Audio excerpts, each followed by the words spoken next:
إلهنا ما أعدلك مليك كل من ملك لبيك قد لبيت لك لبيك إن الحمد لك والملك لا شريك لك ما خاب عبد سألك أنت له حيث سلك لولاك يا ربي هلك لا حول ولا قوة إلا بالله العلي العظيم.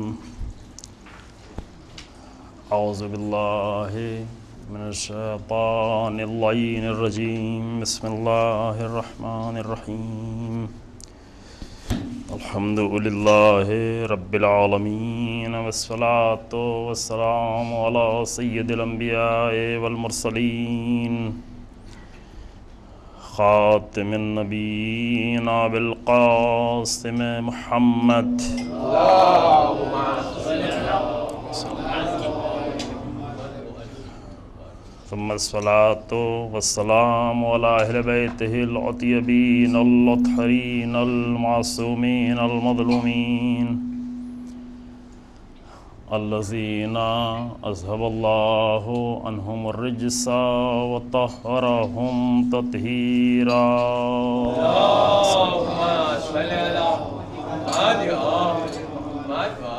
ولعنة الدائمة الباقية على أعدائهم أجمعين. أما بعد فقد قال رسول الله صلى الله عليه وآله وسلم يا أبا ذر إياك بالتسويف بعملك فإنك بيومك ولست بما بعده فإن يكن غد لك فكن في الغد كما كنت في اليوم وإن لم يكن غد لك لم تندم على ما فرطت في اليوم. صلوات علی محمد وآلہ اللہم صل علی محمد وآلہ. پیغمبر اکرم صلی اللہ علیہ وآلہ وسلم کی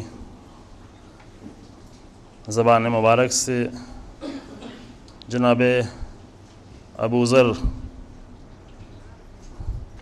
کے نام جو وصیت ہے اس وصیت کے کچھ جملے آپ کی خدمت میں پیش کیے جا چکے.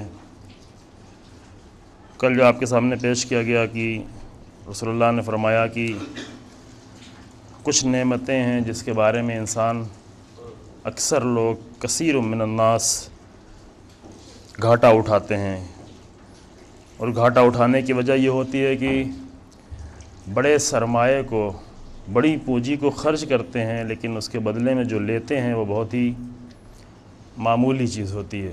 مثالیں آپ کے ذہن میں انشاءاللہ باقی ہیں. کم سے کم جو پونجی انسان کے نفس کی جو کم ترین قیمت بتائی گئی ہے، انسانی نفس کا جو سب سے کم قیمت بتائی گئی ہے وہ جنت ہے، آیت میں بھی اور روایت میں بھی. اب کل والی مثال اگر آپ کے ذہن میں موجود ہے تو یہ بات کہنا ہمارے لیے آسان، البتہ ہم زیادہ تفصیل میں اس بات میں نہیں جائیں گے تاکہ نئی وصیت کی طرف ہم آ سکیں. آیت میں بھی اور روایت میں بھی جو کم ترین قیمت انسانی نفس کی لگائی گئی ہے وہ ہے جنت، اور کہا کہ فَلَا تَبِئُوهَا إِلَّا بِهَا، اس نفس کو اس سے کم میں نہیں بیچنا، جنت سے کم میں نہیں بیچنا. اور قرآن میں آیت یہ روایت کے جملہ تھا، اور قرآن کہتا ہے کہ ان اللہ اشتری من المؤمنین انفسهم واموالهم بان لهم الجنہ، اللہ نے مومنین سے ان سے نفس، مومنین کے نفس کو، مومنین کی جان کو، مومنین کی زندگی کو اور ان کے مال کو خرید لیا ہے، اس کے بدلے میں بان لهم الجنہ، اس کے بدلے میں اللہ نے جنت دی. لیکن یہ نہیں کہ اللہ نے جنت دی تو یہ آخری قیمت ہے، کیونکہ اللہ نے جنت کا ذکر کرنے کے بعد بھی آخر میں کہا دوسری جگہ پہ وَرِضْوَانٌ مِّنَ اللَّهِ اکبر، جو بڑی قیمت ہے مومن کے نفس کی وہ کیا ہے؟ رضا پروردگار. رضا پروردگار. لہذا وہ جو رضا پروردگار حاصل کرنے کے لیے اپنے نفس کو بیچ دیتا ہے اس کے لیے پھر قرآن کی آیت نازل ہوتی ہے وَمِنَ النَّاسِ مَن يَشْرِي نَفْسَهُ ابْتِغَاءَ مَرْضَاتِ اللَّهِ وَاللَّهُ رَءُوفٌ بِالْعِبَادِ، وہ انسان کی جس نے اپنے نفس کو اللہ کی رضا حاصل کرنے کے لیے بیچ دیا۔ تو حد اقل کم ترین قیمت انسان کے نفس کی جو طے ہوئی وہ کیا ہے؟ وہ جنت ہے۔ جنت سے کم انسان اپنے نفس کو بیچنے کے لیے تیار نہ ہو۔ اور خاص کر جو جوانی کے وہاں پر ذکر ہوا تھا کہ جوانی ایک نعمت ہے، زندگی نعمت ہے، جوانی کے لیے بہت روایتیں، ایک بہت بڑا چیپٹر ہے، اور جوان بھی یہاں پہ ہوتے ہیں، دل چاہ رہا تھا کہ اس میں اور تھوڑا داخل ہوں، لیکن نہیں ہے فرصت، یعنی کم ہے کہ جوانی کیا ہے، جوانی کس قدر قیمتی ہے، کیوں رسول اللہ جوانی کے لیے اس قدر تاکید فرما رہے ہیں، جوانی کو کس کے بدلے میں بیچے انسان، جوانی میں کہاں جائے، چونکہ جوانی میں ایڈریس بہت دیے جاتے ہیں انسان کو جانے کے۔ ضعیفی میں تو انسان کو ایک ایڈریس ملتا ہے، جاؤ مسجد میں اب نماز پڑھو۔ گھر سے بیوی بھی کہتی کیوں اتنا لڑ جاؤ گھر میں، مسجد سے گھر سے باہر نکلو، اب جاؤ مسجد میں۔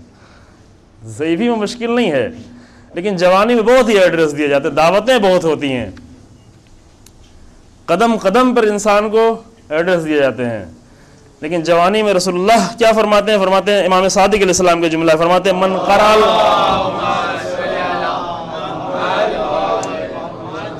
قرأ القرآن وهو شاب مومن، بہت تذکرہ ہے جوانوں کا روایتوں میں، کہا کہ جو قرآن پڑھے اور وہ جوان ہو، شاب کے لفظ سنا ہوا ہے نا، شباب و شاب، سیدہ شباب اہل الجنہ، کچھ لفظیں الحمدللہ عربی کی آتی ہیں کچھ روایتوں کی برکت سے الحمدللہ۔ من قرأ القرآن وهو شاب مومن اختلط القرآن بلحمہ ودمہ، وہ انسان جو قرآن پڑھے اور وہ جوان بھی ہو، مومن بھی ہو، تو قرآن اس کے رگو پے میں، اس کے خون میں مخلوط ہو جاتا ہے۔ اختلطہ مختلط ہو جانا، مکس ہو جانا، قرآن جا کے کیا ہو جاتا ہے؟ اختلط القرآن بلحمہ ودمہ، اس کے گوشت میں، اس کے خون میں، اس کے رگو پے میں قرآن کا نور، اس کا خون میں قرآن۔ ابھی ہماری صرف زبان کے ایک حصے تک قرآن ہوتا ہے، اور کبھی کبھی کان کے ابتدائی حصے تک قرآن پہنچ جاتا ہے، لیکن امام فرماتے ہیں کہ اگر مومن اور جوان مومن قرآن کی تلاوت کرے تو اس کے رگو پے میں قرآن دوڑنے لگتا ہے۔ یہ جوانی کی قیمت خوب۔ جوانی کہاں بیچی جائے؟ یہ کل آپ کے سامنے عرض کیا گیا کہ واقعاً یہ سودا انسان کو کرنا ہے، اور کم ترین قیمتیں یہی بیان کی ہیں، یہ بالا ترین قیمت نہیں ہے۔ کبھی کبھی ہمارے تصور میں ہوتا ہے کہ بہت زیادہ انسان نے حاصل کر لیا جنت ہے، اس سے بڑھ کے اور کیا حاصل کرنا ہے، جنت سے بھی بڑھ کے کوئی چیز ہے؟ کہ نہیں، وَرِضْوَانٌ مِّنَ اللَّهِ اکبر، یہ تو ہے جنات تجری من تحتہا الانہار، یہ سب ہے، لیکن وَرِضْوَانٌ مِّنَ اللَّهِ اکبر، انسان کو جو چیز، انسان کی نفس کے قیمت، اصلی جو قیمت ہے وہ رضا پروردگار ہے۔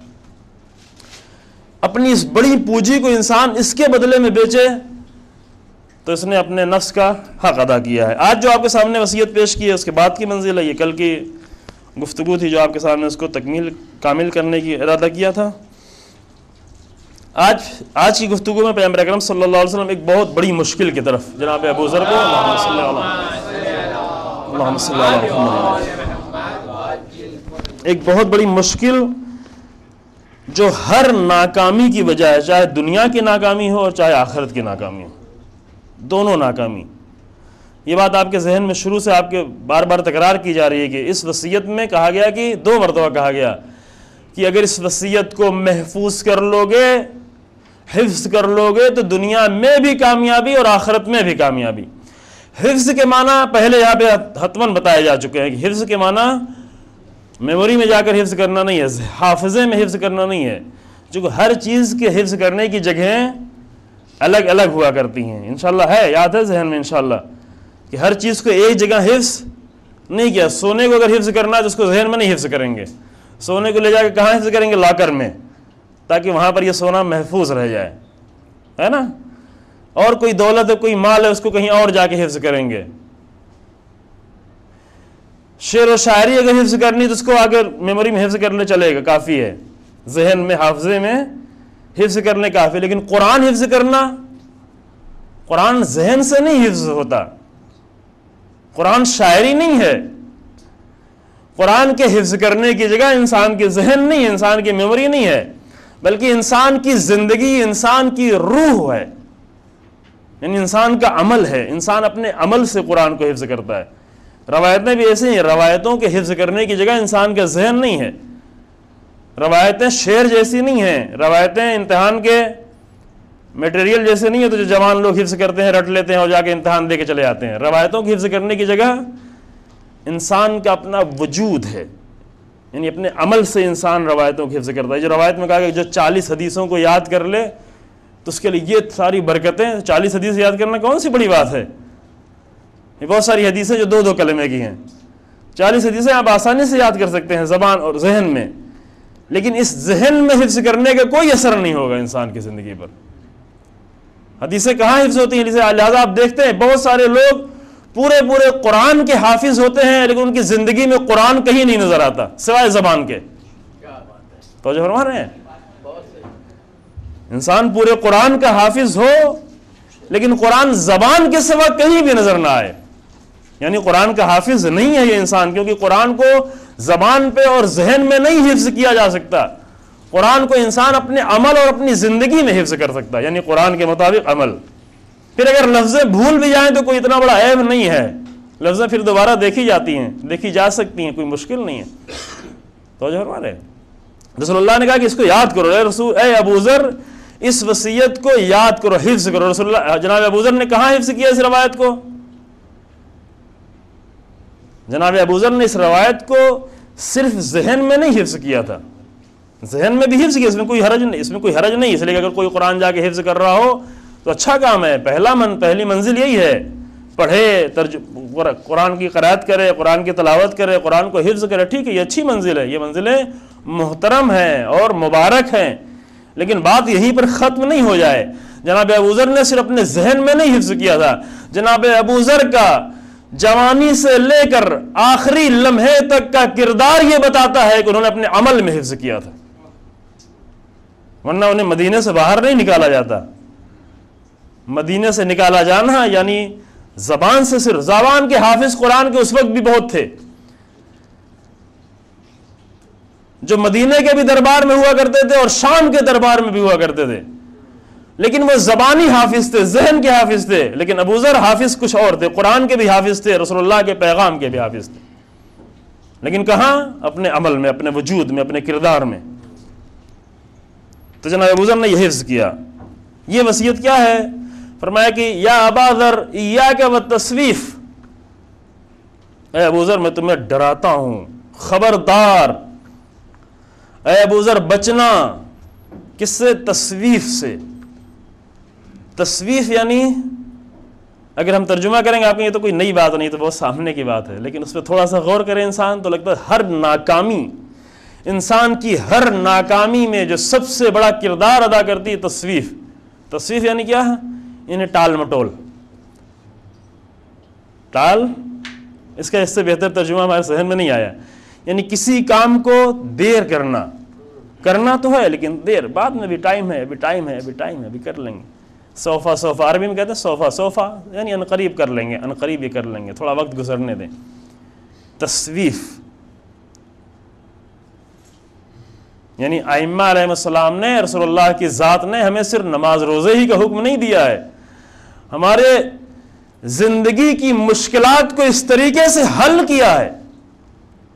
جو انسان سوفا کرنا شروع کر دے, یعنی عنقریب یہ کام کر لیں گے یہ کام, بعد میں یہ کام کر لیں گے, جس انسان کی یہ عادت ہو جائے, وہ آج پہلے ہی دن سے یہ لکھ کے رکھ لے کہ نہ اسے دنیا میں کامیابی ملنے والی ہے, نہ اسے آخرت میں کامیابی ملنے والی. وہ پڑھ رہا ہے تو پڑھائی میں کامیابی نہیں ہوگی, وہ تجارت کرنا چاہتا ہے, تجارت میں کامیابی نہیں ہوگی, وہ حوضے میں جا کے پڑھنا چاہتا ہے, حوضے میں کامیابی نہیں ہوگی, وہ کوئی اور کام کرنا چاہتا ہے, اس میں بھی اس کو کامیابی نہیں ہوگی, وہ اپنے جسم کو حتیٰ سنوارنا چاہتا ہے, مضبوط کرنا چاہتا ہے, کہتا ہے کل ورزش کریں گے, کل ایکسرسائز کریں گے, پرسوں, اس کو بھی نہیں کامیابی ہوگی. اتنے معمولی کام میں بھی کامیاب نہیں ہوگا. بہت سے لوگ کرتے ہیں, ہم ہی جیسے لوگ, اب کل سے بہت مشکل ہو گئی ہے, جسم بہت مریض ہو جاتا ہے, بیمار ہو جاتا ہے, ورزش کرنا ہے, ایکسرسائز کرنا ہے, لیکن نہیں کل کریں گے. اچھا آج چھوڑو, آج سو لو, کل کریں گے. آج بڑی اچھی نیند آ رہی, کل کریں گے. یہ جس کو کل کرنے کی عادت ہو جاتی ہے, یہ جملے ہیں بولے جاتے ہیں عام طور سے, لیکن پہلی مرتبہ یہ گفتگو رسول اللہ نے کی ہے.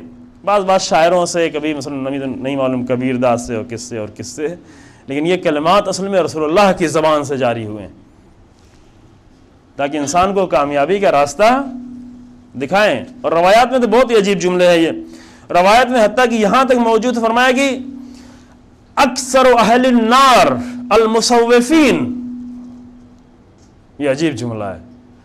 اکثر اہل النار المصوفین, جہنم میں جانے والے اکثر لوگ وہ ہوں گے جو یہی کل کہنے والے ہیں. صوفہ, عربی میں اس کو صوفہ کہتے ہیں. مصوفین, کل. اکثر جہنم میں جانے والوں کی سب سے بڑی تعداد کن کی ہوگی؟ وہ جو ہر بات کو ٹالتے ہیں. اب آپ کے ذہن میں ٹال مٹول کرنا یہ کوئی چھوٹی سی بات نہیں ہے, جو ہر بات کو ٹال گیا ہے. ہم لوگوں کی مثلا ہم ناکام ہیں, ناکامی کی اصلی وجہ, اب آپ یہ نہ سوچیں کہ ہم رسول اللہ کی حدیث بیان کر رہے ہیں تو نہ, خود ہم سب کے سب اس گرفتاری میں, اس مشکل میں گرفتار ہیں. کیوں گرفتار ہیں؟ اس لیے ناکام ہیں. کیوں ناکام ہیں؟ اس لیے ناکام ہے اس لیے کہ ہمیشہ کہتے ہیں کل یہ کام کریں گے. اگر آپ کو یاد ہو تو اس کے پہلے شاید پچھلے سال ایک روایت بھی بیان کی گئی تھی کہ جس میں شیطان کے سامنے سب سے بڑا جو راہ حل آیا تھا وہ یہی تھا. جب قرآن کی وہ آیت پڑھی گئی اور قرآن کی آیت نازل ہوئی, اشارہ کر دیتے ہیں, پچھلے سال گفتگو ہو چکی ہے کہ جب قرآن کی آیت نازل ہوئی سورہ زمر کی, قل یا عبادی الذین اسرفوا علی انفسہم لا تقنطوا من رحمت اللہ ان اللہ یغفر الذنوب جمیعا. اے میرے رسول کہہ دو میرے بندوں سے, وہ لوگ کی جو اپنے اوپر ظلم کرتے ہیں, جنہوں نے اپنے نفس پر ظلم کیا ہے. اب توضیح میں نہیں جانا چاہتے, پچھلے سال توضیح دی جا چکی ہے کہ جو اپنے نفس پہ ظلم کرتے ہیں. اور یہ عرض کیا گیا تھا کہ جب بھی انسان کوئی غلطی, کوئی خطا, کوئی گناہ کرتا ہے, کسی کو اذیت کرتا ہے, کسی کی توہین کرتا ہے, کسی پر ظلم کرتا ہے, تو دوسرے کو بعد میں تکلیف ہوتی ہے, دوسرے پر بعد میں ظلم ہوتا ہے. سب سے پہلے اپنے اوپر ظلم ہوتا ہے. سب سے پہلا درد انسان کو اپنا درد ہوتا ہے, اپنی روح کو درد ہوتا ہے. سب سے پہلی تکلیف خود انسان کو ہوتی ہے. وہ نہیں سمجھ رہا ہے, سمجھ رہی نا, لیکن سب سے پہلا نقصان خود انسان کو ہوتا ہے. لہذا قرآن یہی کہتا ہے. قرآن کیا کہتا ہے؟ یہ نہیں کہتا جنہوں نے دوسروں پر ظلم کیا, یہ نہیں کہا قرآن نے. قرآن کیا کہتا ہے؟ قل یا عبادی الذین اسرفوا علی انفسہم, اے میرے رسول کہہ دو ان لوگوں سے جنہوں نے اپنے نفسوں پر ظلم کیا ہے, اسراف کیا ہے, ان سے کہہ دو. کیا کہہ دو؟ لا تقنطوا من رحمت اللہ, اللہ کی رحمت سے مایوس نہیں ہوں. اللہ کی رحمت بہت ہی وسیع رحمت ہے. سب کچھ کر کے بھی اللہ کی رحمت سے مایوس نہ ہو. کیوں؟ اس لیے کہ ان اللہ یغفر الذنوب جمیعا, اللہ تمام گناہوں کو معاف کر دینے والا ہے. جمیعا, سارے گناہ کو اللہ معاف کر دے گا. کتنی رحمت ہے پروردگار, کیا فضل و کرم ہے پروردگار کا, کتنا حلم. کوئی انسان اندازہ لگا سکتا ہے؟ جب آپ دعائے افتتاح میں جملہ پڑھتے الحمدللہ علی حلم ہی بعد علم, سارا حلم پروردگار کے سب کچھ دیکھنے کے بعد ہے, سب کچھ جاننے کے بعد, ہماری پوری حالت سے آگاہ, لیکن حلیم ہے پروردگار. میرے ایک عیب کو بھی ظاہر نہیں ہونے دیتا. حلیم یعنی یہ حلیم ہے انسان. ہمیں اگر کسی کے بارے میں شک ہو جاتا ہے کہ اس کے اندر یہ خرابی ہے, تو پوری دنیا کو جب تک معلوم نہیں ہو جاتا مجھے چین ہی نہیں ملتا ہے نا. دوست ہے, قریبی ہے, عزیز ہے, بھائی ہے, میرے بھائی میں یہ عیب ہے, لیکن ساری کوشش ہوتی کہ سب کو معلوم ہو جائے. شاید یقین بھی نہیں ہو, سن رکھا ہے, سنی ہوئی بات پہ تو یقین نہیں کیا جاتا, لیکن سنی ہوئی بات پر ہم اتنا یقین کر لیتے ہیں کہ ساری دنیا کو بتا دیتے یہ انسان, یہ کافر ہو گیا ہے انسان. گناہ چھوٹا سا کیا لیکن ہو گیا ہے کافر. ہماری نگاہیں ایسی ہیں, لیکن پروردگار کی ذات الحمدللہ, واقعا حمد کا مقام ہے. الحمدللہ علی حلم ہی بعد علم, سارے رازوں سے باخبر ہے, سارے عمل سے باخبر. عمل نہیں, دل کے ایک ایک ارادے سے آگاہ ہے پروردگار کی ذات. لیکن پھر بھی حلیم ہے، پھر بھی ستار العیوب ہے، پھر بھی سارے گناہوں کو چھپائے ہوئے ہے۔ تو اللہ نے کیا کہا؟ ان اللہ یغفر الذنوب جمیعا، اللہ سارے گناہوں کو معاف کر دے گا۔ یہاں پہ وہ روایت کا جملہ عرض کیا، تو روایت کی بات کی، جب یہ آیت نازل ہوئی تو شیطان بہت پریشان ہو گیا۔ عرض کیا تھا نا، کہاں کہ کچھ لوگوں سے شیطان پریشان ہوتا ہے اور ہم جیسے لوگ شیطان سے پریشان ہوتے ہیں، کہ جیسے ہی مسجد سے باہر نکلتے ہیں خطرہ منڈلانا شروع ہو جاتا ہے شیطان کا۔ لیکن کچھ لوگوں سے شیطان اس آیت سے بہت پریشان ہو گیا۔ وہ واقعات بھی پیش کیا شیطان کن کن چیزوں سے پریشان ہوتا ہے، ابھی وہاں نہیں جانا ہے۔ یہ آیت جو نازل ہوئی تو شیطان بہت ہی پریشان ہو گیا۔ اور ہم کریں کیا؟ اللہ کہہ رہا ہم سارے گناہوں کو معاف کر دیں گے، سب گناہوں کو معاف کر دیں گے۔ تو پھر ہمارا کام ہی کیا رہے گا؟ ہم تو بیکار ہو گئے، ہماری ساری شیطنت ہماری بیکار، کیونکہ اللہ کہہ رہا سب معاف کر دیں گے۔ تو وہاں پہ ایک شیطان نے یہی مشورہ دیا کہ نہیں، ایک راستہ، سب نے کہا کہ اب کیا کیا جائے؟ سب نے کہا کہ ہاں یہ کر سکتے ہیں، یہ کر سکتے ہیں، ایسے گناہ کروائیں گے، ایسے گناہ کروائیں گے، یہ گناہ کروائیں گے، بڑا گناہ کروائیں گے۔ کہا سب بیکار، کیونکہ اللہ کہتا ہے ہم سب کو معاف کر دیں گے۔ تو تمہارا کوئی مشورہ کام آنے والا نہیں۔ ایک نے اٹھ کے کہا کہ نہیں، ایک راستہ ہے۔ کہا کیا راستہ ہے؟ کہا ٹھیک ہے، توبہ تو کرے گا انسان، بغیر توبہ کے تو نہیں معاف ہوگا۔ توبہ جب کرے گا تو ہم کیا کریں گے؟ جا کے یہ کہیں گے، یہی صوفہ، یہی تصویف، جا کے کیا کہیں گے؟ توبہ کرنی ہے تو رک، تھوڑا سا رک جا، اتنی جلدی کیا ہے؟ کل کر لینا توبہ، پرسوں کر لینا توبہ، اگلے ماہ رمضان میں کر لینا توبہ، ابھی جوانی کے دن ہے، ابھی کھیلنے کودنے کے دن ہے، ابھی تفریح کے دن ہے، ابھی لذتیں اٹھانے کے دن ہے۔ یہی وہ چارہ تھا جس پہ شیطان خوش ہو گیا، مسکرانے لگا، کہ ہاں یہ راستہ۔ اب سمجھ میں آیا رسول اللہ کس مشکل کی طرف اشارہ کر رہے ہیں کہ ایاک والتصویف، ابو ذر خبردار، تصویف نہیں کرنا، ٹال مٹول نہیں کرنا۔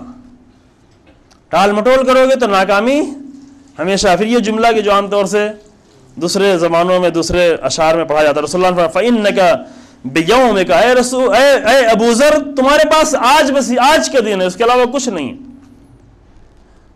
تمہارے پاس جو کچھ ہے وہ یہ آج کا دن ہے، اپنا آج کا دن تمہارا اپنا دن ہے بس۔ کیوں؟ اس لیے کہ وَلَسْتَ بِمَا بَعْدَهُ، اور بات کل والا والے دن وہ تمہارا دن نہیں ہے۔ کل کا دن کل کا دن ہے، آج کا دن تمہارے پاس آج کے لیے ہے۔ کیوں؟ اس لیے کہ فَإِن يَكُنْ غَدٌ لَكَ، اگر کل تمہارے لیے ہوگا، ایک تو معلوم نہیں کہ کل ہوگا کہ نہیں ہوگا، اگر کل ہو تو فَكُنْ فِي الْغَدْ كَمَا كُنْتَ فِي الْيَوْمِ، تو کل کے لیے خود اپنے مسائل ہوں گے جیسے آج کے اپنے مسائل ہیں۔ نہیں، حکمتیں ہیں۔ ایک تو اول معلوم نہیں کہ کل ہوگا کہ کل نہیں ہوگا، کل ہم بول پائیں گے کہ نہیں بول پائیں گے، کل چل پائیں گے کہ نہیں چل پائیں گے، کل زندگی ہوگی کہ نہیں زندگی ہوگی۔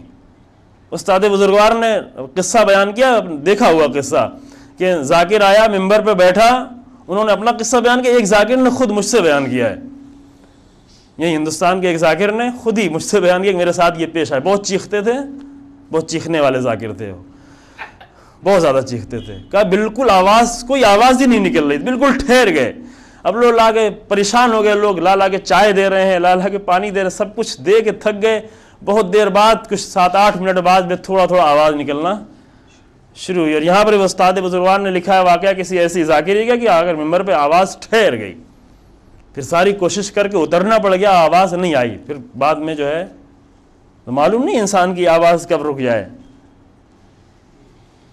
معلوم نہیں انسان کی آنکھیں کب بند ہو جائیں، معلوم نہیں انسان کا قدم کب ٹھہر جائے۔ ہم نے یقین کر رکھا ہے کہ کچھ نہیں ہونے والا ہے، لیکن معلوم نہیں ہے، کچھ نہیں معلوم ہے۔ اول یہ کہ معلوم نہیں کل تمہارا ہوگا کہ نہیں ہوگا، لیکن اگر کل ہوگا بھی تو کل کے اپنے کام ہیں،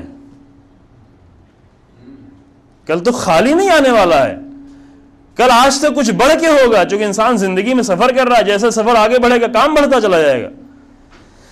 وَإِن لَمْ يَكُنْ غَدٌ لَكَ، اور اگر کل نہیں ہوگا تو تندم عَلَى مَا فَرَّطْتَ فِي الْيَوْمِ، تو کل پھر پشیمانی ہوگی، کل صرف شرمندگی ہوگی، کل شرمندگی کے سوا تمہارے پاس پھر اور کچھ نہیں ہوگا۔ قرآن کی آیت بھی ہے کہ قرآن کہہ رہا ہے کہ آخرت کے دن انسان جو ایک بڑی جو حسرت کرے گا، کچھ حسرتیں ہیں قرآن میں، انسان کے لیے کچھ حسرتیں بیان کی گئی ہیں.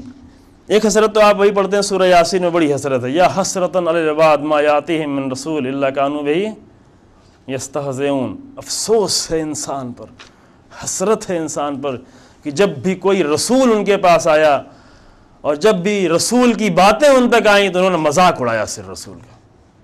واقعاً یہ انسان کے لیے افسوس کے مقام ہے. یا حسرتن علی العباد, قرآن حسرت کر رہا ہے کہ جب بھی رسول ان کے پاس آیا تو عباد نے, انسانوں نے رسولوں کا مذاق اڑایا. سامری کا مذاق نہیں اڑایا, یہ انسان کی مشکل ہے. سامری نے کہا کہ یہ بچڑا پورے بنی اسرائیل جا کر سامری کے طواف کرنے لگے, سامری کے بچڑے کے بھی طواف کرنے لگے. لیکن جناب موسیٰ بلا رہے ہیں, کہہ رہے ہیں یہ تو بچڑا ہے, یہ تو سونا ہے, چونکہ سونے میں بہت چمک ہوتی ہے اور یہ چیزیں انسان کو آسانی سے دھوکہ دیتی. سامری بھی معمولی انسان نہیں تھا, بہت ہی اپنے زمانے کے سائنٹسٹ تھا, ماہر تھا, عالم تھا, دانشمند تھا, اسکالر تھا, بڑی خاندان کا بھی تھا, اور وہ جان رہا تھا کہ ان کی مشکل, بنی اسرائیل کی مشکل کو اچھی طریقے سے سمجھے ہوئے, تو بہت پہلے سے اس کو معلوم تھا, پہلے ہی سے معلوم تھا کہ ان کی مشکل کیا ہے. یہ ایک ایسے خدا کو ڈھونڈ رہے ہیں جو دکھائی پڑ رہا ہو, ایک ایسے خدا کی تلاش. جناب موسیٰ نے ان کے اتنے سارے معجزے دکھائے تھے, وہ معجزے دکھا کر دریا میں راستہ بنا کے جیسے ہی پار کیا ادھر دریا کے اس طرف, دیکھا ایک قوم ہے بتوں کے پیچھے سر جھکا رہی ہے بتوں کے سامنے, تو یہ جناب موسیٰ کے پاس آئے, آگے کہنے لگے کہ اے موسیٰ یہ دیکھو کتنا اچھا خدا ہے, دکھائی پڑ رہا ہے, ہمارا کون سا خدا ہے. اس خدا کو انہوں نے دیکھا کہ دریائے نیل میں یا سمندر میں راستہ بن گیا. اس خدا پہ انہیں یقین نہیں آ رہا ہے, لیکن جب تک جو دکھ گیا, آگے جناب موسیٰ سے کہتے ہیں کہ ایسا ہی خدا ہمارے لیے بنا کے دو, اجعل لنا الہا کما لہم آلہہ. موسیٰ ایسا ہی خدا ہمارے لیے بنا کے دو جیسے ان کا خدا ہے. سامری نے اسی دن سے پہچان لیا ان کی مشکل کیا ہے, پہلے ہی دن سے سمجھ گیا تھا. اور جیسے جناب موسیٰ تھوڑی دیر کے لیے غائب ہوئے, آ کر سامری نے اس مشکل کا حل ان کے سامنے پیش کر دیا. سونے کا بچڑا بنایا, چمکتا ہوا. یہ مشکل میں ہماری بھی مشکل ہے. ہم زیارت کرنے جاتے ہیں تو وہ زری زیادہ اچھی لگتی ہے جو زیادہ چمک رہی ہو. زری کو زیادہ دیکھتے ہیں, امام کو کم دیکھتے ہیں. زری کے اندر کون ہے اس کی طرف توجہ کم جاتی ہے. زری کی چمک جو ہے, کعبے میں جاتے ہیں, کعبے کے کالے پتھروں کو کم دیکھتا ہے انسان, مسجد حرام میں فرانس کے لگے ہوئے پتھروں کو زیادہ دیکھتا ہے. یہ بہت خوبصورت ہے. تصویریں کھینچ کے لاتا ہے کس کی, مسجد حرام کی تصویریں, بہت خوبصورت ہے, لائٹنگ بڑی پیاری ہے, پتھر بہت پیارے ہیں. یہ صرف بنی اسرائیل کی مشکل نہیں تھی, ایک بہت ہی طولانی بہت لمبی مشکل ہے. بت پرستی کی بھی وجہ یہی ہے. یہ پہلے بت پرست نہیں تھے, جو بھی آج بت پرستی کر رہا ہے پہلے بت پرست نہیں تھے, لیکن ان کی بھی آرزو تھی کہ ایک ایسا خدا ہو جو دکھائی پڑ رہا ہو, جس کو ہم چوم سکیں, جس کو ہم دیکھ سکیں, جس کو ہم بوسہ دے سکیں. یہ بنی اسرائیلی مشکل بہت لمبی مشکل ہے. اس مشکل میں کہیں نہ کہیں ہم بھی گرفتار ہیں کہ جب تک دکھائی نہیں پڑتا یقین ہی نہیں آتا. اور اس کی بازگشت, اس کی پلٹ ہوتی ہے ایک بہت بڑے رکن کی طرف ایمان کے, اور وہ ہے ایمان بالغیب. یعنی اصل مشکل کہاں ہے, ایمان بالغیب کی مشکل ہے. اس لیے کہا گیا کہ سب سے پہلا رکن جو سورہ بقرہ جب پڑھتے ہیں اور شروع میں کہا گیا کہ الذین یؤمنون بالغیب, متقی انسان کون ہے, ایک کام, پہلا کام اسے جو کرنا ہے ایمان بالغیب. اگر ایمان بالغیب نہیں ہوگا تو ایسے خدا کو ڈھونڈے گا کہ جسے دیکھے, دیکھنے والا, دکھنے والا خدا. پھر مجبور ہوں گے ہم آ کر امام کے بھی ایسے قصے بتائیں جو دکھنے والے قصے ہوں, چونکہ امام کو نہیں, امام سمجھ ہی میں نہیں آئے گا جب تک کہ کوئی آ کر قصہ کہانی ایسی نہیں سنائی جائے. ایمان بالغیب کی مشکلیں ہیں یہ ہماری. توجہ فرما رہے ہیں, کوئی بات آگے زیادہ نہیں بڑھے. وہاں پر بھی کیا ہوگا, آخری حسرت انسان کی, آخری ایک حسرت قرآن کر رہا ہے کہ حسرت ہے, یا حسرتن علی العباد, حسرت ہے, افسوس ہے انسان پر. کہ انبیاء کا مذاق اڑایا انسانوں نے، انبیاء نبیوں کا مذاق اڑایا۔ ایک حسرت قرآن کر رہا ہے انسانوں کی طرف سے کہ انسان بھی ایک حسرت کرے گا، کیا؟ حتی اذا جاء احدہم الموت، جب ان میں سے کسی کو موت آئے گی، قال رب ارجعون، تو کہیں گے اے میرے پروردگار ایک بار پلٹا دے پروردگار، رب ارجعون، پلٹنا مل جائے،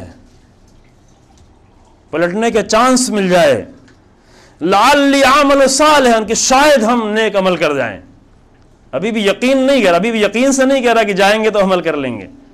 قرآن دیکھیں انسان کے نفسوں کو قرآن پہچانتا ہے، ابھی بھی یقین سے نہیں کہہ رہا ہے، کہہ رہا ہے رب ارجعون، پروردگارہ مجھے پلٹا دے، لعلی اعمل صالحا، تاکہ شاید ہم جا کر نیک عمل کریں، فیما ترک تو جو کچھ چھوڑ کے آئے اس کے ذریعے سے۔ قرآن آگے کہتا کلا، ہرگز نہیں، یہ حسرت اب کام آنے والی نہیں، کلا انہا کلمۃ ہوا قائل، یہ سب زبانی باتیں ہیں، یہ سب کہہ رہا ہے، یہ اپنے خواہشات کا اس قدر اسیر ہو گیا ہے کہ اگر وہاں برزخ سے بھی پلٹایا جائے تو پھر بھی جا کر اپنی عمل انجام دے گا۔ انسان ایسا ہو جاتا ہے اسیر کبھی کبھی۔ وَمِن وَرَائِهِمْ بَرْزَخٍ إِلَىٰ يَوْمٍ يُبْعَثُونَ۔ خوب اصل مشکل کی طرف ہمارے جو بیان ہوئے، پیغمبر اکرم صلی اللہ علیہ وآلہ وسلم نے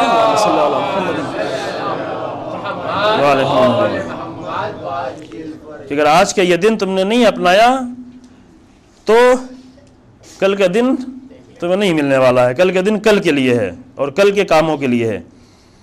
لہذا اس خلاصہ کرتے گفتگو کہا ہے ناکام ترین انسان دنیا میں، چاہے دنیا کے ہوں چاہے آخرت کے ہوں، چونکہ سستی کرنے والے لوگ، ٹال مٹول کرنے والے لوگ دونوں جگہ ٹال مٹول کرتے ہیں، صرف دنیا میں نہیں کرتے، وہ آخرت میں کرتے ہیں تو دنیا میں بھی کرتے ہیں، دنیا میں کرتے ہیں تو آخرت میں کرتے ہیں، چونکہ مزاج یہ بن جاتا ہے انسان کا، ٹال مٹول کرتا رہنا، بات کو ٹالتے رہنا، یہ جب مزاج انسان کا بن جاتا ہے تو ہر جگہ کرتا ہے، گھر میں بھی کرتا ہے، بستر میں بھی کرتا ہے، سونے میں بھی کرتا ہے، دنیا کے کام میں بھی کرتا ہے، دنیا میں بھی ناکامی لے کے آتا ہے اپنے لیے، اور اسی طرح دین کے کاموں میں بھی آ کر ٹال مٹول کرتا ہے کہ ابھی کر لیں گے، ابھی کر لیں گے، توبہ ابھی کر لیں گے، بعد میں توبہ کر لیں گے، ابھی نماز پڑھ لیں گے، بعد میں نماز پڑھ لیں گے، ابھی تو بہت ٹائم ہے، ابھی تو بہت وقت ہے نماز کا، اللہ نے اتنا وقت رکھا ہی کیوں ہے؟ رکھا ہے تو بھی ٹائم ہے نماز پڑھنے کا۔ اثر ہے انسان کی زندگی پہ، اس کا اثر پڑتا ہے۔ یہ نہیں صرف ایک نماز کی ٹال مٹول کرنا، پوری زندگی میں پھر وہ ٹال مٹول کرے گا، پھر پوری زندگی میں اسے ناکام ہونا پڑے گا۔ بات صرف نماز کی نہیں ہے، یہ اس قدر تاکید کہ اول وقت نماز پڑھنا، اول وقت نماز پڑھنے والے پوری زندگی میں کامیاب ہیں۔ کیوں؟ اس لیے کہ انہوں نے مزاج ہی نہیں بنایا ہے ٹال مٹول کرنے کا۔ چونکہ کچھ نماز اگر ٹال مٹول کرتا ہے انسان، گناہ نہیں ہے، حرام بھی نہیں ہے، لیکن نقصان ہے۔ نقصان کیا ہے کہ زندگی میں اس کی عادت ہو جائے گی، ہاں ابھی تو ہے، ابھی تو ہے، ابھی تو فرصت ہے۔ کچھ کام ایسے ہوتے ہیں جس میں ٹائم ہی نہیں رہتا، مثلا روزہ رکھنا، اب روزے میں کوئی ٹال مٹول کرے کہ روزہ رکھ لیں گے، بعد میں رکھ لیں گے، قضا کر لیں گے، یہ تو حرمت بھی آ جاتی ہے، اس میں کفارہ بھی آ جاتا ہے۔ صرف قضا نہیں آتی بلکہ صحت بھی ہے، سلامتی بھی ہے، روزہ رکھ بھی سکتا ہے، اور نہیں رکھ رہا ہے تو یہاں پر صرف قضا سے پورا ہونے والا نہیں ہے، ابھی کفارہ اس کے ساتھ آنے والا ہے۔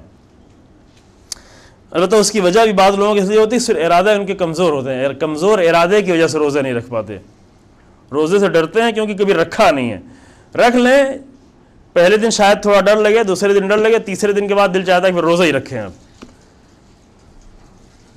ارادہ تھوڑی دیر کے لیے انسان کو مضبوط کرنا پڑتا ہے۔ اس کے بعد جو ہے ایک بڑے مطلب کی طرف اشارہ ہے، یہاں پہ میں نے سوچا اس مطلب کی طرف زیادہ گفتگو کروں گا، لیکن شاید فرصت اتنی نہیں ہو۔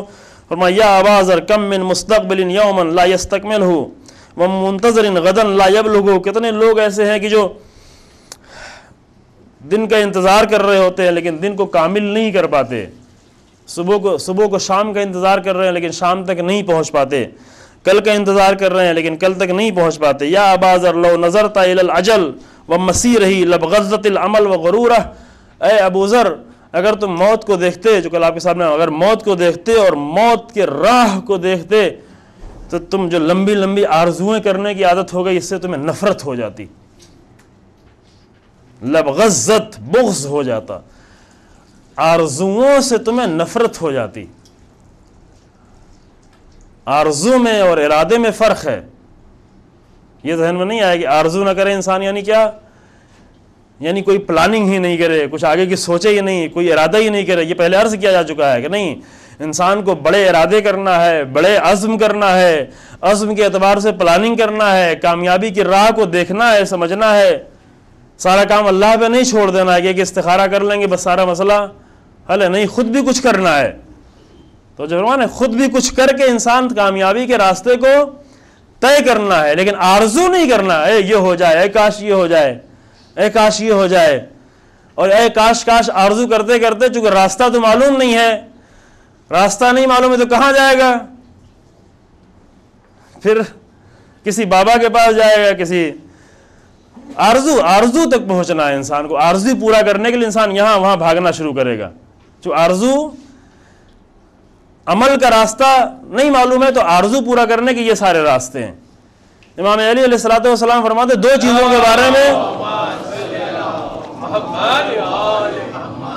کے بارے میں مجھے بہت خطرہ ہے تم سے. اس سے ملتی جلتی روایت رسول اللہ صلی اللہ علیہ وآلہ وسلم سے بھی ہے. خطرات, امام اپنی امت کے لیے جو خطرہ محسوس کر رہا ہے وہ خطرہ بیان کر رہے ہیں. کہا کہ اِنَّا أَخْوَفَ مَا أَخَافُ عَلَيْكُمْ, تمہارے بارے میں جن چیزوں سے مجھے سب سے زیادہ خطرہ ہے وہ دو چیزیں ہیں. اثنان, دو چیزیں ہیں سب سے بڑا خطرہ. کیا؟ اتباع الہوا و طول العمل, خواہشات کے پیچھے بھاگنا شروع کر دینا, خواہشات کی پیروی بغیر کسی کنٹرول کے. خواہشات اللہ نے رکھی, اللہ نے حکمت ہے پروردگار کی, خواہشات ہونا ضروری انسان میں. خواہشات نہ ہو تو انسان مر جائے گا. اگر خواہش نہ رکھی جائے انسان میں تو نہ کھانا کھائے گا, نہ پانی پیے گا, نہ محنت کرے گا, کچھ بھی نہیں کرے گا انسان. خواہش رکھی گئی تاکہ انسان عزت کے ساتھ زندہ رہے, لیکن یہ کب ہوگا؟ جب کنٹرول کے ساتھ خواہش کو لے کے آگے بڑھے. لیکن اگر خواہشات بے لگام ہو جاتی ہیں تو اس سے امام علی علیہ السلام بھی ڈر رہے ہیں. کہ سب سے بڑا خوف مجھے تمہارے بارے میں, امام اپنے بارے میں نہیں کہہ رہے ہیں, ہمارے بارے میں کہہ رہے ہیں. چونکہ امام امت کا امام ہوتا ہے اور امت کے بارے میں امام کو فکر ہوتی ہے. ایسا تو نہیں کہ صرف اپنے بارے میں فکر ہو, امت, پوری امت کی فکر ہے امام کو. اور امت کی جو سب سے بڑی فکر ہے اور سب سے بڑا خوف ہے وہ یہ کہ کہیں ایسا نہ ہو کہ تم خواہشات کے پیچھے بے لگام دوڑنا شروع کر دو. نجم البلاغہ میں دوسری جگہ پہ اس کی مثال بھی دی گئی ہے کہ ایسے ہے جیسے خواہشات انسان کی ایسے ہیں کہ جیسے بے لگام گھوڑے پر انسان کو بٹھا دیا گیا ہو. بے لگام گھوڑا, اور وہ بھی شرور گھوڑا. کچھ گھوڑے ہوتے ہیں, نہیں معلوم دیکھا ہے کہ نہیں دیکھا ہے, بعض چیزیں بھی ٹیلی ویژن پہ دیکھنے کو مل جاتی ہیں. اگر وہ گھوڑے جن کو جو اختیار میں نہیں آتے, بہت ہی شرور گھوڑے ہوتے ہیں, ایسے گھوڑوں کو, ایسے گھوڑے پر انسان کو بے لگام گھوڑے پہ لا کر بٹھا دیا جائے. اگر اس طرح کا گھوڑا اور لگام کے ساتھ بھی اگر انسان کو بٹھایا جاتا ہے تو لا کے ادھر دیوار سے ٹکراتا ہے, ادھر درخت سے جا کے ٹکراتا ہے, ادھر الٹتا ہے, پیچھے الٹتا ہے, اور لا کر پٹک کے اس کو کچلنا شروع کر دیتا ہے. اور اگر ایسے گھوڑے پہ انسان کو بغیر لگام کے بٹھا دیا جائے تو کیا حالت ہوگی اس کی؟ امام علیہ السلام نے یہ مثال اس لیے دی کہ خواہشات انسان کی ایسی ہیں کہ اگر وہ اختیار سے باہر نکل گئیں تو ایسا جیسے بے لگام گھوڑے پہ انسان بیٹھا ہے. اب کہاں لے جا کے پٹکے گا اس انسان کو نہیں معلوم, کہاں لے جا کے پٹکے, کس جگہ پہ لے جا کے پٹکے گا, کس کھڈے میں, کس کنویں میں, کس گندی جگہ پر, کہاں لے جا کے خواہشات انسان کو کہاں لے جا کے ڈالیں گے, پہلے سے پتہ ہی نہیں انسان کو. یہ گھوڑے پہ بیٹھنے والا انسان, اس کو نہیں معلوم کہ گھوڑا ہمیں کہاں لے جا کے گرائے گا. ویسے خواہشات کا اسیر انسان بھی ہے, اسے پہلے سے معلوم ہی نہیں کہ کہاں لے جا کے, چونکہ اپنے کنٹرول کو اس نے دے دیا اس کے ہاتھ میں. اب وہ جہاں دل چاہے گا وہاں لے جا کے پٹکے گا. یہ گھوڑا تو لے جا کے 2-4 منٹ میں پٹک دیتا ہے, قصہ تمام ہو جاتا ہے, چھوٹ جاتا ہے. لیکن یہ خواہشات والا گھوڑا سالوں سال تک چلتا رہتا ہے, گراتا ہے, اٹھاتا ہے, گراتا ہے, اٹھاتا ہے, گراتا ہے, اٹھاتا ہے. کبھی کالج میں لے جا کے پٹکتا ہے, کبھی کسی کلب میں لے جا کے پٹکتا ہے, کبھی یہاں لے جا کے گراتا ہے, کبھی وہاں لے جا کے گراتا ہے. مسلسل گراتا ہے انسان کو اور مسلسل روکتا رہتا ہے. امام نے فرمایا کہ ان دو چیزوں سے, اتباع الہوا اور دوسرے طول العمل, لمبی لمبی آرزویں کرنا. لمبی آرزوؤں سے میں بہت ڈرتا ہوں, مجھے بہت خوف ہے تمہارے بارے میں کہ کہیں تم گھر میں بیٹھ کے بغیر کوشش کے لمبی آرزویں کرنا شروع کر دو. کوشش کرنا, اسلام کہتے ہیں کوشش کرو کہ یہ جہاد ہے. تمہاری کوشش عزت حاصل کرنے کے لیے, عزت کی زندگی گزارنے کے لیے تمہارا جہاد ہے, اور بغیر کوشش کیے آرزویں کرنا, یہ وہ چیز ہے جس سے امام بھی ڈر رہے ہیں ہمارے بارے میں. تو فرمایا کہ یہ اب یہاں پہ گفتگو ہے دنیا اور آخرت کی, جس کے بارے میں زیادہ فرصت نہیں رہی کہ اسلام دین کی نگاہ میں دنیا ہے کیا, دین کی نگاہ میں دنیا ہے کیا. دنیا کو بہت مناسب طریقے سے نہیں پیش کیا گیا.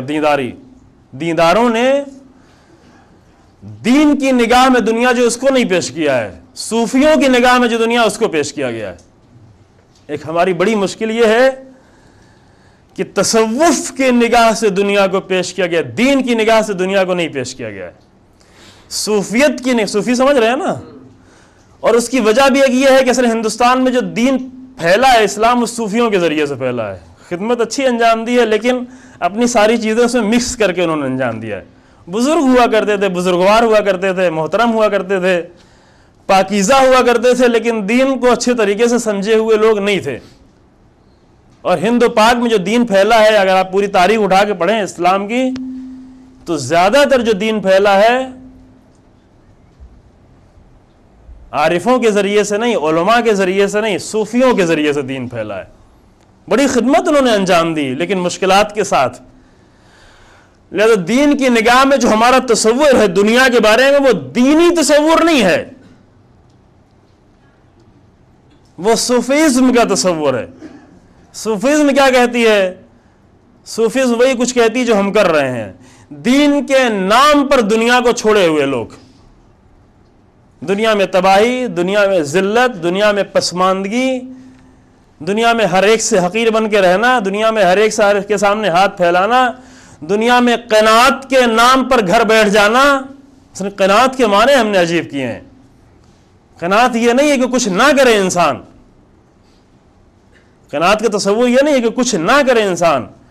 قناعت یہ ہے کہ سب کچھ کر لینے کے بعد, سب کچھ کوشش کر لینے کے بعد جو کچھ پروردگار سے ملا ہے اس پر راضی ہونا.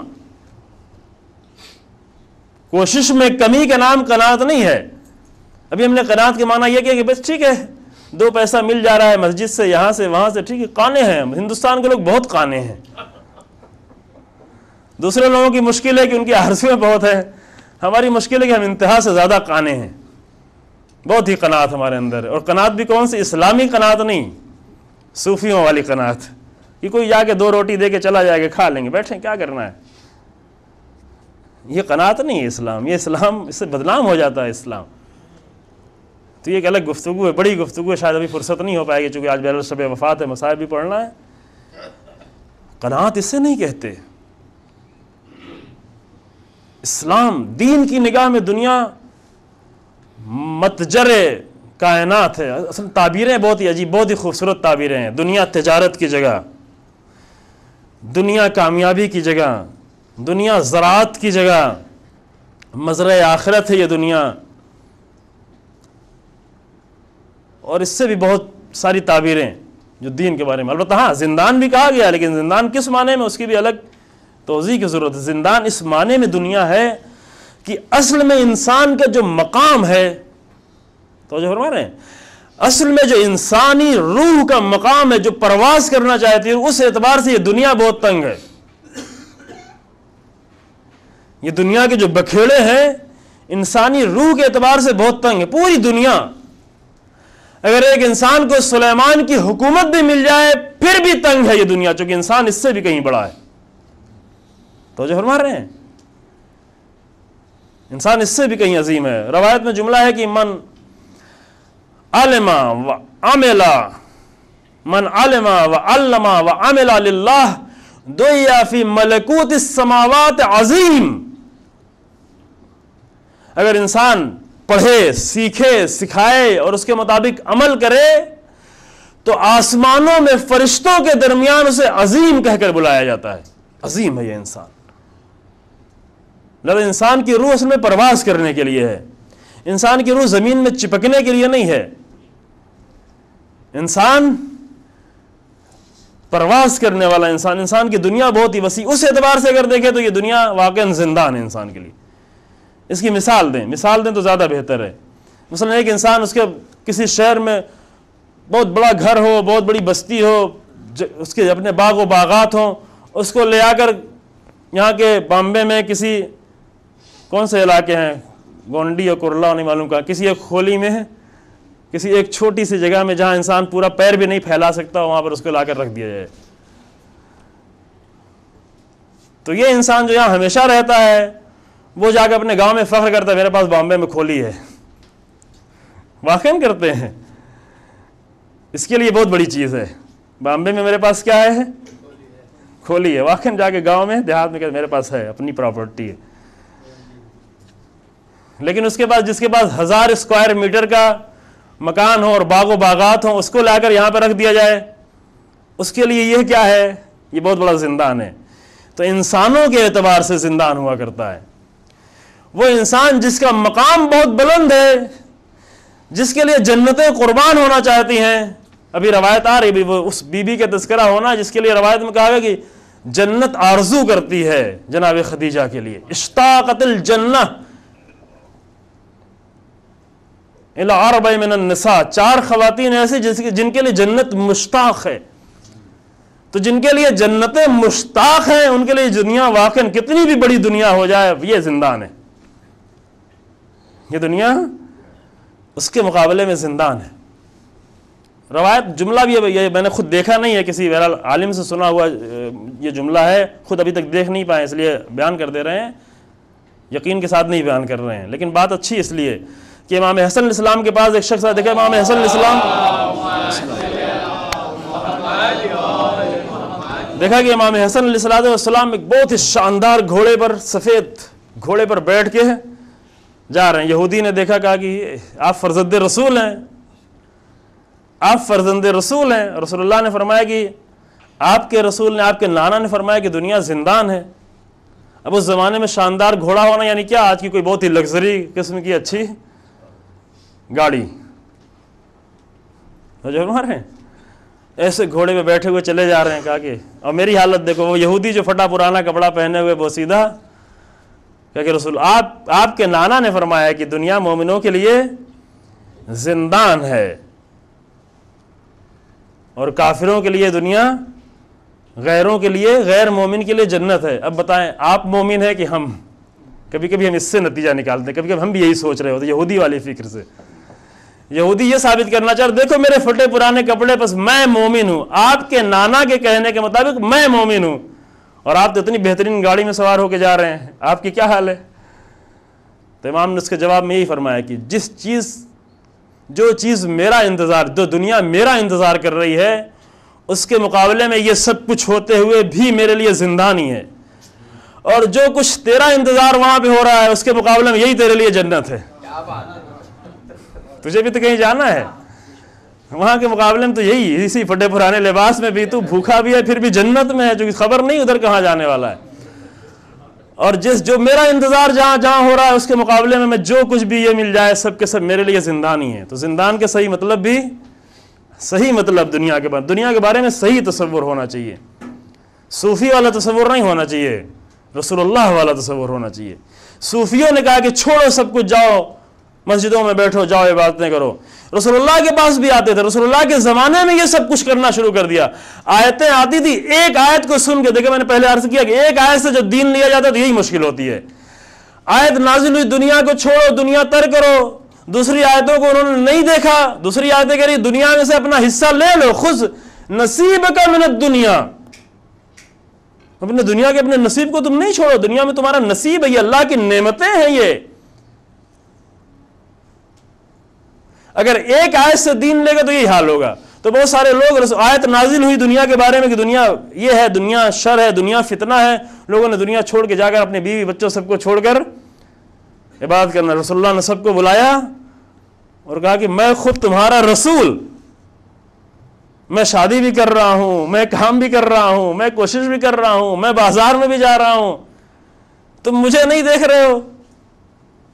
اور فرمایا کہ لا رہبانیت فی الاسلام, یہاں پہ جملہ, اسلام میں رہبانیت نہیں ہے. رہبانیت یعنی وہی دوسرا نام جو تصوف کا نام ہے, جو عیسائیوں میں ہے کہ شادی نہیں کرو, جو شادی کرنا دین کے خلاف ہے. یعنی ان کی نگاہ میں صرف وہی لوگ بیچارے چند لوگ دیدار اور باقی سب بے دین ہیں. اور اگر وہ چاہتے ہیں کہ سب کو دیدار کریں، چونکہ دیداروں کی آرزو ہوتی ہے نا سب کو دیدار کے، تبلیغ کرتے ہیں نا کرسچن لوگ بھی، وہ تبلیغ کر رہے ہیں، تو تبلیغ کریں تو صحیح تبلیغ کریں نا. صحیح تبلیغ کیا ہے؟ جیسے ہم ہیں ویسے ہی تم بھی ہو جاؤ. تو کیا کریں؟ ساری دنیا کو کہہ دیں کہ سب شادی کرنا چھوڑ دیں. اچھا ہے، کر دیں. یہ کون سا دین ہے؟ نسلیں پھر ختم ہو جائیں. یہ نہیں ہے. دنیا کو اس طریقے سے سمجھے انسان جس طرح سے اسلام آنے سے پہلے جناب خدیجہ نے سمجھا تھا. تو جو فرما رہے ہیں، دنیا تھی، دنیا کا سارا مال تھا، دنیا کی ساری دولت تھی اور دوسروں سے زیادہ تھی، لیکن جب بات دین کی آئی تو سب کچھ قربان کر دیا. یعنی دنیا سے اپنے آپ کو چپکا کے نہیں رکھا، دنیا سے اپنے آپ کو باندھا نہیں تھا، زنجیریں نہیں بدھی ہوئی تھیں. سب کچھ تھا لیکن نظر کہیں اور تھی. سب کچھ تھا لیکن سب کچھ ہوتے ہوئے زندان لگ رہا تھا جناب خدیجہ کو. جنت نہیں لگ رہی تھی. سب کچھ ہوتے ہوئے، مال و دولت ہوتے ہوئے، نوکر چاکر ہوتے ہوئے، سب کچھ ہوتے ہوئے جناب خدیجہ کی روح کے لیے وہ زندان تھا. اس زندان سے نجات کب ملی؟ جب رسول اللہ سے وابستہ ہو گئیں. ایسی تو نہیں رسول اللہ سے وابستہ ہو گئیں. ہر ایک کیوں اور کوئی اور کیوں نہیں وابستہ ہو پایا؟ اور بہت سارے لوگ تھے، لیکن جناب خدیجہ سب کچھ رکھتے ہوئے. یہ اصل مسئلہ یہی کہ انسان کس نگاہ سے دیکھ رہا ہے. جناب خدیجہ کے پاس سب کچھ تھا لیکن روح خدیجہ کے لیے یہ سب کچھ زندان لگ رہا تھا. کوششیں تھیں پھر بھی یہ سب حقیر لگ رہا تھا، لیکن پھر بھی چھوڑنا نہیں تھا، ذمہ داری پھر بھی انجام دینی تھی. لیکن جب رسول اللہ کی ذات کو دیکھا، دین کو دیکھا، اسلام کو دیکھا، تو اب روح کی آزادی محسوس ہوئی. اور کیسے سب کچھ چھوڑ دیا، کیسے سب کچھ قربان کر دیا. خدیجہ یعنی یہ خدیجہ یعنی وہ کہ جنہوں نے دین کے نام پر اتنی عظیم قربانی، اور اس کے بعد پھر رسول اللہ کے ساتھ جناب خدیجہ نے تقریباً 27 سال گزارے ہیں، ہے نا، 27 سال. کبھی کبھی بعض لوگ آ کر اعتراض کرتے ہیں رسول اللہ کی زندگی پر شادی کی اور زیادہ شادی کی.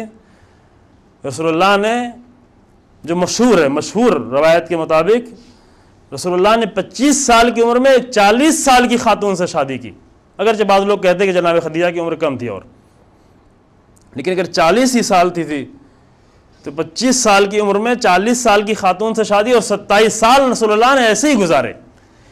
یعنی 53 سال کی عمر تک رسول اللہ نے کوئی شادی نہیں کی. 53 سال کے رسول اللہ تھے، 54 سال کی عمر تک تقریباً. 40 سال میں اعلان رسالت اور 40 سال سے لے کر کے 13 سال تک مکے میں، یعنی 53 سال. ہجرت کے کچھ مہینے پہلے جناب خدیجہ کی وفات ہوتی ہے، اور جب تک جناب خدیجہ تھیں رسول اللہ کی زندگی میں رسول اللہ نے کوئی، تو مقصد اگر شادی ہوتی تو جوانی میں انسان شادی کرتا ہے. 54 سال کی عمر میں تو جا کر شادی نہیں کرتا. وہ اسلامی حکومت کی مجبوریاں اور پیچیدگیاں تھیں. رسول اللہ بعض لوگوں سے شادی اس لیے کرتے تھے کہ بالکل سہارا ان کا کوئی نہیں تھا. بعض لوگوں سے اس لیے بھی شادی کرتے تھے کہ فلاں قبیلہ ہے، شادی کی تو پورا قبیلہ ایک ساتھ مسلمان ہو جایا کرتا، پورا قبیلہ مسلمان. سمجھ کے لوگ مسلمان تو نہیں ہوتے تھے، بس یہی کہ رسول اللہ نے مجھے یہ افتخار دے دیا ہے تو مسلمان ہو جاتے تھے. بہت سارے مسائل تھے جو رسول اللہ نے اور بھی شادیاں کی. لیکن جب تک جناب خدیجہ رہی ہیں 27 سال رسول اللہ کی زندگی میں، پہلا پیغام جو رسول اللہ نے آگے، اللہ کا پہلا پیغام جو سنایا تو جناب خدیجہ کے ساتھ. یہ معمولی باتیں نہیں ہیں. باہر بہت تکلیفیں تھیں رسول اللہ کو، لیکن گھر کے اندر سکون تھا. بہت سارے لوگوں کو اندر ہی بہت تکلیف ہو جاتی ہے، خاص کر اگر بڑا کام انسان کرنا چاہے تو سب سے بڑی رکاوٹ گھر ہوتا ہے. شاید اس کا تجربہ بہت سارے لوگوں کو نہیں ہو، لیکن بعض لوگوں کو ہو سکتا ہے. جب انسان بڑا کام کرنا چاہتا ہے کوئی، اور گھر والوں کو لگتا ہے کہ اب ہماری طرف توجہ کم ہو جائے گی تو سب سے بڑی رکاوٹ جو بنتی ہے وہ گھر بنتا ہے. رسول اللہ گھر چھوڑ کے چلے جاتے تھے. کبھی کبھی پورا مہینہ ماہ رمضان میں رسول اللہ ایک عمل جو انجام دے 10 دن اعتکاف کرتے تھے. ہر سال 10 دن کا اعتکاف کا یہ عمل ایک بہترین سنت ہے جو جس سے ابھی ہم آشنا نہیں ہیں. اگر شاید ایک اچھا بہترین عمل کہ 3 دن کا عمل ہوتا ہے. رسول اللہ 10 دن اعتکاف کرتے تھے لیکن عام مومنین کے لیے 3 دن کا ہے. 3 دن آ کر جامع مسجد میں بیٹھنا سب کچھ چھوڑ کے 3 دن اللہ کا ہو کے رہنا. ایران میں یہ ہے, ابھی رجب میں اعتکاف ہوا تو تقریباً 14 لاکھ لوگوں 14 لاکھ اس میں اکثر جوان ہوا کرتے تھے, یونیورسٹی کے جوان, بوڑھے لوگ کم ہوتے تھے. پچھلے سال 8-9 لاکھ تھے, اس سال کچھ 13-14 لاکھ لوگ. اور یہ 13-14 لاکھ اس لیے تھے کہ جامع مسجد میں اس طرح جگہ نہیں تھی, لمبی لائن لگتی, کئی گھنٹے کی لائن لگتی ہے اپنا نام اس پہ ثبت کرانے کے لیے کہ ہم بھی اعتکاف میں بیٹھنا چاہتے ہیں. یہ کلچر بنا ہے, یہ انقلاب کی برکتیں ہیں. جو فرما رہے ہیں جب آ کے انسان بالکل 3 دن واقعاً جو احساس ہوتا ہے وہاں پر, پروگرام سے اس طریقے سے رکھتے ہیں, معرفت کی باتیں بھی وہاں ہوتی ہیں, قرآن کی تلاوت ہوتی ہے. 3 دن, یہ نہیں کہ 3 دن آ کر بیٹھے اور سارے دن موبائل پہ بات کرتا رہے, وہ بھی کم کر. اگر آ کر کبھی بیٹھنے کی توفیق ہو تو ایک ایسا نمبر لے کے آئے جو زیادہ لوگ نہیں جانتے ہوں, نیا نمبر لے کے آئے, چونکہ باہر کبھی کبھی ضرورت پڑ سکتی ہے, مجبوری ہوتی ہے. آ کر 3 دن اعتکاف, پروردگار کے لیے اعتکاف میں بیٹھ جانا, واقعا انسان بہت ہی لذت محسوس کرتا ہے یہ عمل انجام کر کے. کبھی دیکھے انسان, ہم لوگوں جو وہاں تجربہ, یعنی یہ حالت ہوتی تھی کہ اتنی جگہ سے دی جاتی تھی کہ کروٹ لینا ہو تو پہلے اٹھ جائیں, دیکھ لیں, اپنی جگہ پہ کروٹ لے, جو کروٹ لے کے کہیں اور نہیں جا سکتے, ادھر ادھر نہیں جا سکتے, وہیں اتنی سی جگہ میں کروٹ لینی ہے. اور پیر جو ہے پورا پھیلا نہیں سکتے, پیر پھیلائیں گے کسی کے اوپر جائے گا. یہ حالت ہوتی ہے رجب میں بھی اور ادھر ماہ رمضان میں بھی. رسول اللہ کیا کرتے تھے؟ اعتکاف کرتے تھے 10 دن تک اعتکاف. کبھی کبھی پورے مہینے رسول اللہ نے, جب جناب زہرا سلام اللہ علیہا کی ولادت کا وقت آیا تھا, شب وفات ہے, تھوڑا چند منٹ زیادہ ہو جائے تو آپ لوگ سوچئے گا نہیں, کبھی کبھی نہیں سوچنا چاہیے. رسول اللہ نے 40 دن تک گھر چھوڑ دیا تھا. کس لیے؟ ایسے ہی تو نہیں زہرا جیسی بیٹی مل جاتی ہے, خدیجہ جیسی بیوی کو بھی چھوڑ کر 40 دن تک صرف پروردگار کی بارگاہ میں حاضر تھے رسول اللہ. 40 دن بعد آئے ہیں اور اس کے بعد جناب زہرا کی ولادت کا مقدمہ فراہم ہوا ہے, یعنی کہ ولادت ہوئی ہے. یعنی اس کے بعد جو جناب خدیجہ سلام اللہ علیہ کے پاس گئے, اس کے بعد جناب زہرا, اور ہمیشہ اعتکاف میں رسول اللہ بیٹھتے تھے. 1 سال جنگ کی وجہ سے اعتکاف میں نہیں بیٹھ پائے تھے, چونکہ سفر میں تھے, تو دوسرے سال 20 دن تک اعتکاف میں بیٹھے. ایک سنت حسنہ ہے کہ جو بالکل بعض لوگ تو نام بھی نہیں جانتے, اسے بھی زندہ ہونے کی ضرورت ہے. وجہ وہی ہے کہ چونکہ اندر سے خالی ہو گیا انسان, اس کو چاہیے کچھ, اس روح کو غذا چاہیے. بس گفتگو ہماری تمام ہوئی یہاں پر. یہ وہ بی بی ہے کہ جس نے, روایتوں میں بہت ساری روایتیں موجود ہیں, کئی روایتیں. کبھی کہا گیا کہ خیر من نساء العالمین, خیر النساء العالمین, کبھی خیر النساء الجنہ. 4 بیبیاں ہیں جو جنت کی سب سے عظیم خاتون ہیں, 4 بیبیاں جو پورے عالم کی سب سے عظیم خاتون ہیں, اور 4 بیبیاں وہی ہیں, مریم بنت عمران, آسیہ فرعون کی زوجہ, آسیہ بنت مزاحم, اور جناب خدیجہ بنت خویلد, اور فاطمہ بنت محمد.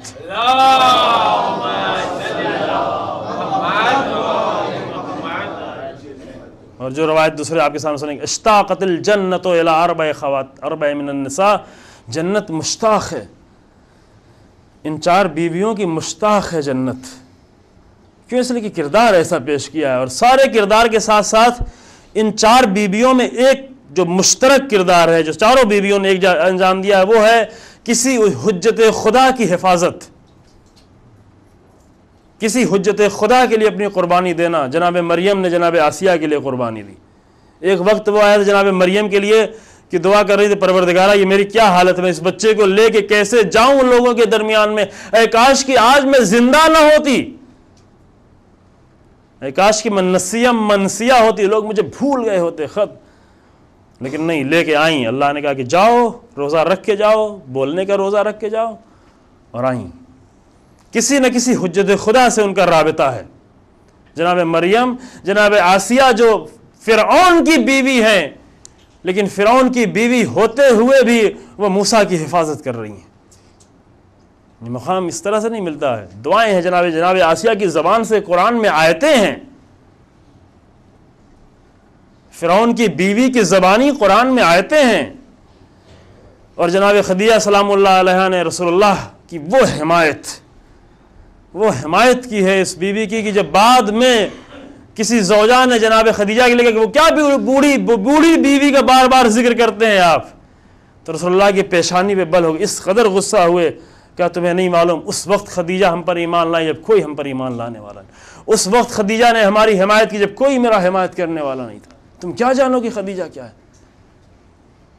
جب عائشہ نے یہ سوال کیا تھا رسول اللہ سے کہ کیا آپ بوڑھی عورت کے بار بار تذکرہ کرتے رہے, جو کہ مرنے کے بعد بھی, وفات کے بعد بھی, مدینہ آنے کے بعد بھی, حکومت بن جانے کے بعد بھی رسول اللہ کی زبان پہ بار بار خدیجہ کا ذکر تھا. اور سمجھایا کہ خدیجہ اور ہیں, تم سب اور ہو, بیویاں بن کے آ گئی ہوں لیکن خدیجہ ہیں. اور جناب فاطمہ زہرا, اس بیوی نے بھی ایک حجت خدا کی حفاظت کے لیے کردار ادا کیا, بڑا کردار. جناب خدیجہ نے اتنا بڑا کردار ادا کیا تھا کہ 3 سال کے شیب ابی طالب میں اس بیوی کو رہنا پڑا, جس کے پاس دولت ہوا کرتی تھی, مال و دولت کے افراد تھی. 3 سال تک حالت یہ تھی کہ درختوں کی چھالیں کھانی پڑتی تھی, درختوں کے پتے کھانے پڑتے تھے. 3 سال, 1-2 دن کی بات نہیں تھی جب بائیکاٹ کر دیا گیا تھا, سینکشن لگا دیا گیا تھا, کوئی نہ خرید سکتا ہے, نہ بیچ سکتا ہے, نہ لے سکتا ہے, نہ دے سکتا ہے. جناب خدیجہ کے بعض رشتہ دار کی طرف سے کبھی کبھی کچھ آ جایا تھا, چپکے سے آ جایا کرتا تھا, ورنہ کچھ بھی نہیں تھا. 3 سال شیب ابی طالب میں جناب ابی طالب اور جناب خدیجہ اور رسول اللہ اور یہ خاندان درخت کے پتے کھا کھا کر زندگی گزاری اس بیوی نے رسول اللہ کی حمایت میں. اور اپنے قوت ارادے کی بنیاد پر, اپنے مضبوط ارادے کی بنیاد پر رسول اللہ کی حمایت کے شوق میں ابو طالب بھی 3 سال تک زندہ رہے, رسول اللہ کو تنہا نہیں چھوڑا وہاں پر. حکمت پروردگار یہ تھی جناب خدیجہ بھی زندہ رہیں, اور جیسے ہی یہ بائیکاٹ ختم ہوا یہ 2 حمایت کرنے والے اس دنیا سے گزر گئے. اسی سال میں جناب ابو طالب کی بھی وفات ہوتی ہے, اسی سال میں جناب خدیجہ کی. اسی سال کو رسول اللہ نے عام الحزن رکھا, حزن کا سال. وہ ایسا سال تھا, یہ 2 ہستیاں گزر جانے کے بعد ایسا سال تھا جس سے رسول اللہ محزون تھے, جس کی وجہ سے رسول اللہ مغموم تھے, کیونکہ ایسی حمایت کرنے والی بیوی دنیا سے گزر چکی تھی. اور جب امام علی علیہ السلام سے جناب زہرا چھن گئیں, ولایت کی حمایت کرنے والی بیوی, جس نے ایسی حمایت کی, جناب زہرا نے اس طرح سے رسول اللہ امام علی کی حمایت کی جب کوئی بھی حامی نہیں تھا. جب حمایت کرنے والوں نے ساتھ چھوڑ دیا, بہت سارے لوگ جو علی کے حق کو جانتے تھے لیکن حمایت کرنے کی جرأت نہیں تھی. عزیزوں, حمایت کرنے کے لیے جرأت چاہیے ہوتی ہے. دنیا میں بہت سارے لوگ حق کو جانتے ہیں لیکن نہیں بولتے, کیونکہ صرف حق کو جان لینا کافی نہیں ہے, حق کی حمایت کرنے کے لیے زہرا کا کردار چاہیے, بنت رسول کی سیرت چاہیے ہے. بنت رسول نے جب کسی نے بھی ساتھ چھوڑ دیا, سب نے ساتھ چھوڑ دیا, کوئی حامی نہیں, تو جناب زہرا جو گھر کے اندر رہا کرتی تھی گھر کے باہر نکلی.